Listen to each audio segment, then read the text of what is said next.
Prajamitra news TV ఛానల్కి స్వాగతం. ఈరోజు వార్తల్లోని ముఖ్యాంశాలు. కడప నగరంలోని రామరాజుపల్లె హోమియోపతి కాలేజీ రోడ్డు ప్రక్కన ఉన్న శ్రీ రామాంజనేయ నగర్లో హనుమత్ సమేత అభయహస్త సీతారామ లక్ష్మణుల దేవస్థానంలో 7వ వార్షికోత్సవాన్ని పురస్కరించుకొని శుక్రవారం కళ్యాణోత్సవాన్ని ఆలయ కమిటీ ఘనంగా నిర్వహించింది. అనంతరం భక్తాదులకు అన్నదాన కార్యక్రమాన్ని ఏర్పాటు చేశారు. రాత్రి స్వామివారి గ్రామోత్సవాన్ని వేడుకగా నిర్వహించారు.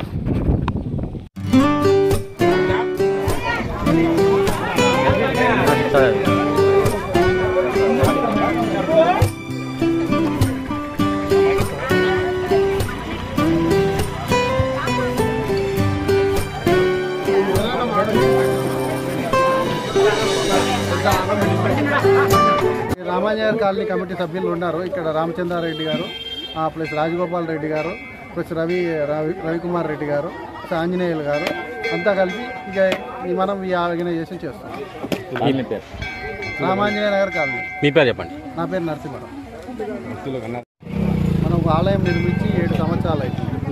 ఆలయం నిర్మించినప్పటి నుంచి ప్రతి సంవత్సరం పౌర్ణమి రోజు మనం ఇక్కడ కళ్యాణం జరుపుకుంటాం. బ్రహ్మోత్సవాలలాగా కళ్యాణం జరుపుకొని కాలనీ అంతా స్వామివారిని అయ్యవారిని ఊరేగింపు చేస్తాం. ఈ కళ్యాణం అంగరంగ వైభవంగా ప్రతి సంవత్సరము జరుగుతూ ఉంటుంది. సో ఇక్కడ భక్తులు బాగా పాల్గొని కళ్యాణంతో పాటు అన్న సంతర్పణ జరుగును. దాదాపు 3000 మంది భక్తులు పాల్గొంటారు. ఇది 7వ వార్షికోత్సవం. కాలనీ స్టార్ట్ అయినప్పటి నుంచి 7వ వార్షికోత్సవం, గుడి కట్టి 7వ వార్షికోత్సవము. ఈ పౌర్ణమి సందర్భంగా ఇక్కడ స్వామివారి అమ్మవారి కళ్యాణం జరుగుతాం. దాదాపు 7 సంవత్సరాల క్రితం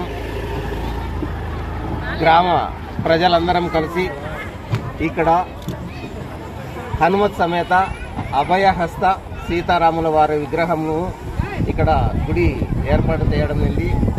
ఆ గుడి ఇప్పుడు 7వ వార్షికోత్సవ సందర్భంగా ఈరోజు 11వ తేదీ ఇక్కడ కళ్యాణ మహోత్సవం జరుగుతుంది.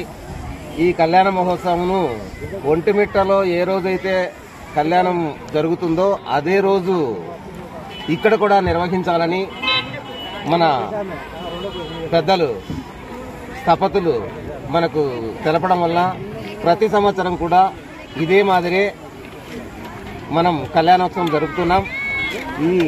ఇంతమంది భక్తులు ఇక్కడికి వచ్చి ఈ కార్యక్రమాన్ని తిలకించి స్వామివారి తీర్థప్రసాదాలు తీసుకున్నందుకు మేమందరికీ కూడా పేరు పేరున కాలనీ వాసులందరం కూడా ధన్యవాదాలు తెలుపుకుంటున్నాం. ఉదయం కళ్యాణ మహోత్సవము, మధ్యాహ్నం అన్న సంతర్పణ, తదుపరి కోలాట కార్యక్రమము, గ్రామోత్సవము తదితర విభాగాలన్నీ కూడా ఉంటాయి. ఇక్కడికి వచ్చినటువంటి అందరికీ, భక్తులందరికీ పేరు పేరున ఈ గుడి ఇక్కడ కట్టినప్పుడు కేవలం 4-5 ఇండ్లతో ఉన్నప్పుడే మేము స్థాపించాం. ఇప్పుడు దాదాపు 250 ఇండ్లు చుట్టుపక్కల వెలిసినాయంటే స్వామివారి కృప తప్పకుండా ఉందని మేము నమ్ముతున్నాం. అందువలన ఈ ఆలయ కమిటీ తరఫున మేమందరం కూడా ఈ కాలనీ వాసులకు, భక్తాదులకు అందరికీ కూడా పేరు పేరున కృతజ్ఞతలు తెలుపుకుంటూ సెలవు తీసుకుంటాం. ధన్యవాదాలు. మీ పేరు? రాజగోపాల్. మరిన్ని వీడియోల కోసం ఛానల్ను సబ్స్క్రైబ్ చేయండి.